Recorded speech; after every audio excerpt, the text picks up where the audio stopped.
My distinguished panelists will be able to talk more about it.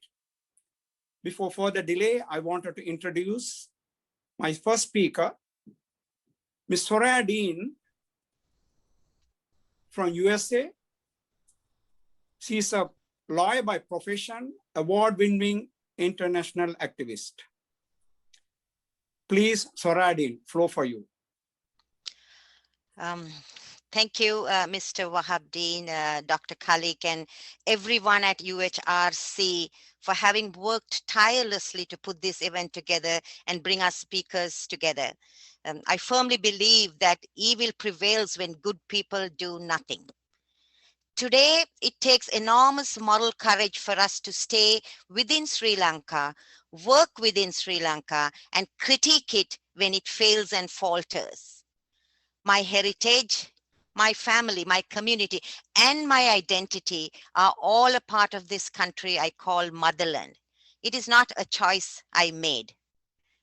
My critique of my country and the call for checks and balances and accountability is based on my love for my country.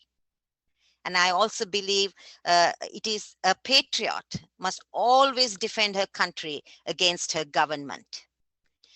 It is my fervent belief that without international intervention, without international outcry, without international checks and balances, the safety and security of the country and the citizens, particularly the safety and security of the minorities and the cumulative impact it will have on minority human rights violations is a cause for deep concern and calls for immediate remedial action. The minorities in Sri Lanka can't afford to wait for the Universal Periodic Review, the UPR of human rights, of the Human Rights Council, in order to improve the human rights situation on the ground of the member states, of course, particularly when the minorities in Sri Lanka today offered crumbs of dignity. Today, it is a radical act for me to separate the government from extreme Buddhist nationalism. These days, it seems like they are both one and the same. And religion, my friends, has become a powerful tool, a useful tool, a dispensable tool to keep minorities in a perpetual state of fear, uncertainty, and division. The ban on the Muslim burials have become known to all because of the international outcry. It was the mother of all indignities. Experts, science, 190 countries, the WHO, in unison have been saying that burials will not be a spreader of COVID. But the government of Sri Lanka, hiding behind commission after commission, failed and refused to take firm decision on the issue. Instead, it sought to export the bodies of Muslims to Maldives. It waited for a visit from Prime Minister Imran Khan with glad tidings about the possible favorable votes at the 46th UNHRC Council in exchange for burial rights for Muslims. And this is significant to understand because the President, Mr. Gotabaya Rajapaksa, has declared to public officials that his verbal orders were equal to circulars and must be obeyed and carried out, notwithstanding anything to the contrary. Also noteworthy is that not once did the President, Mr. Rajapaksa, address the anguish and the sufferings of the Muslims. His silence, my dear friends, has been deafening. And I'm not going to talk about forced cremations. You know the facts. But I want to acknowledge the pain and the anguish of the mother whose 20-day-old baby was cremated. I want to acknowledge the pain and the despair of the mothers whose 2-month-old baby was cremated, when in both instances they begged for a second PCR test. I want to acknowledge the pain and suffering of families whose loved ones were cremated and some others whose bodies of the loved ones are still piled up in the morgues of Sri Lanka. The minorities, particularly the Muslims, are living in great pain and distress. They have been stigmatized, criticized, and marginalized. Personally, We are praying, and I personally am continuing to pray that my oldest living aunt, who is 82 years old, that she will not die, or that she will not fall ill. At first, it was the fact that she will be cremated if she was diagnosed with COVID. And now that she will be buried hundreds of miles away from her family in an unknown land. A new pandemic is raging in Sri Lanka, and that is the pandemic of hate, bigotry, Buddhist exclusivism, and Buddhist superiority. My mother, who was a Buddhist, she always taught us that coming events cast shadows.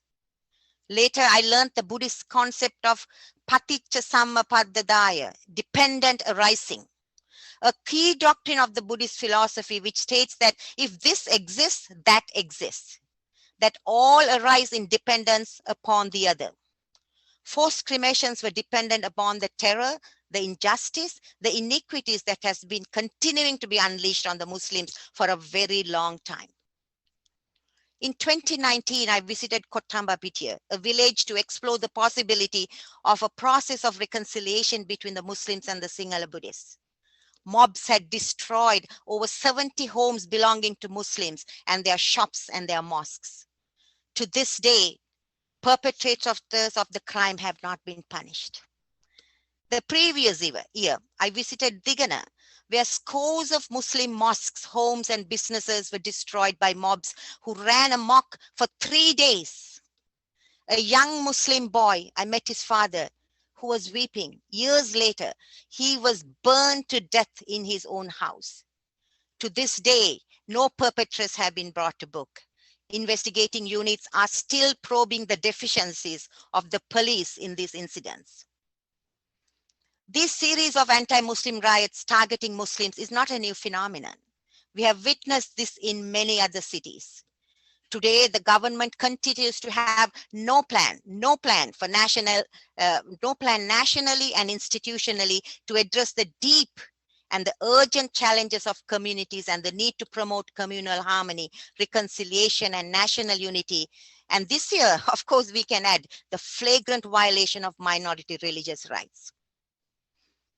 We must be mindful of 3 evolving phenomena in Sri Lanka and keep the government on our radar. My Sinhala Buddhist brothers have for 2,500 years sung the same song, that Buddhism and the Buddhist nation is under attack. As such, they say hatred towards minority community is justified and it is legitimized. This narrative has to stop. With the militarization and the power being vested in a family, there is a shrinking space for democracy in Sri Lanka today.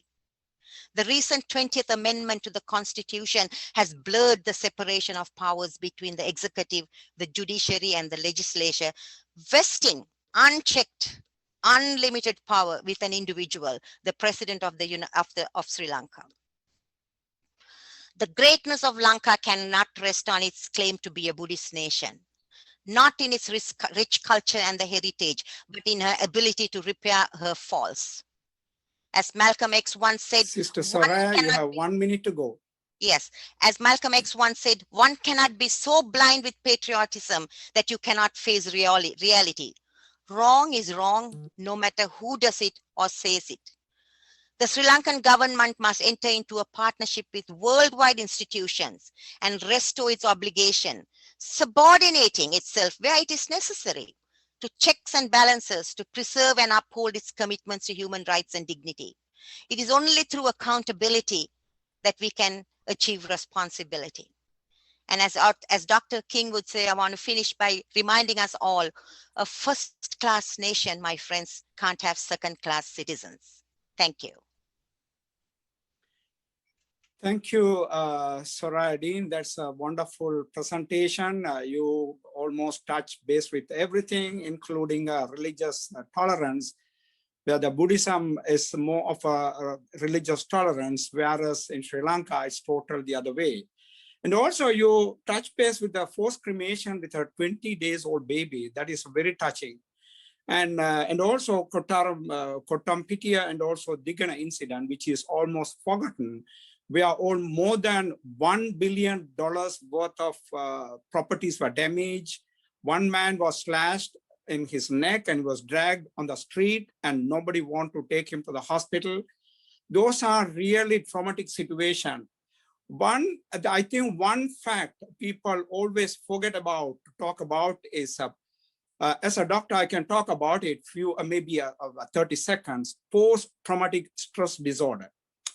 If you know that if any traumatic incident, it will move boomerang onto your brain until we die. You will go through the depression, anxiety, lack of sleep, and vivid dreams. Ultimately, they end up with addiction, with alcohol and drug abuse. And the kids will become socially deprived. They were unable to focus on studies. Middle-aged men unable to focus on their jobs. Older folks will not take their medication, neglect themselves. It is a big problem in Sri Lanka, if you know, follow up in Sri Lanka about the Northeast region. So this is a forgotten subject which we usually don't talk about it.